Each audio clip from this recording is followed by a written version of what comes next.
So once I've discussed with people why taxes don't pay for things and why all government spending is money creation and there's no risk of inflation so long as they don't spend beyond the productive capacity of the society, the next question is always, why do we pay taxes at all?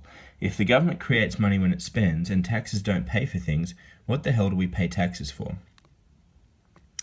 So there are four main roles of taxation. The first one I'll discuss is the fact that taxation creates a demand for currency.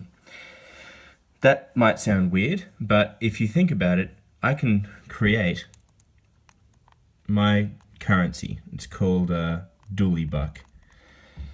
Now, if I want to hire you and I say I'm going to pay you in dooley bucks, how likely are you to accept my currency in payment? Not very. Now, then imagine that this is my version of the Australian flag. Little stars here. The Australian government says it will only accept dooley bucks in payment of taxes. All of a sudden, you're more likely to accept my dooley bucks as payment for work. It's a very short version of it, but that's basically how it works. So taxes drive demand for a currency.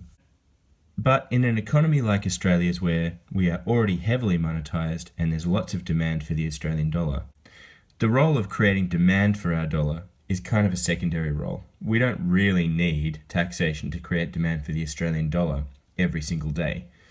If we stopped taxing, eventually the demand would drop, but it would take a very long time. There's a lot of momentum. A more important role of taxation these days is to control inflation. If we imagine our scenario with the person growing oranges, and all of a sudden as the government, we've put all this money into circulation and everyone has too much money and they've all got so much money that they're bidding up the prices of the oranges.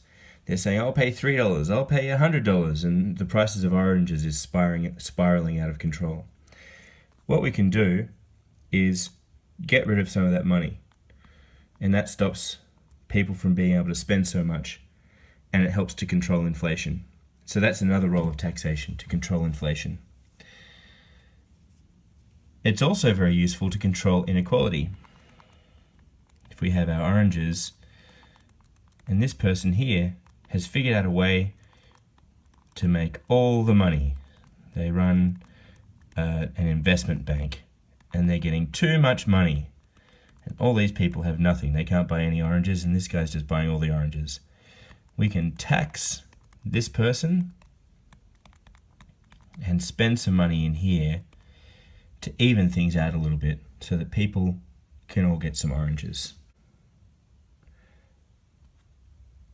Now, the other thing taxation does is allows us to create incentives. So imagine if we have a big company. I'm just going to draw it like a smokestack. It's a bit industrial. And we want to say we charge them taxes. So they make a whole bunch of money and we charge them taxes. But then we say, hey, if you stop polluting, we won't charge you so many taxes. You get to keep more money. That creates an incentive for that company to stop polluting. So taxes can be a way of incentivizing or disincentivizing behavior. So that's it. That's the role of taxation. Incentives and disincentives, controlling inequality, controlling inflation, and driving demand for a currency.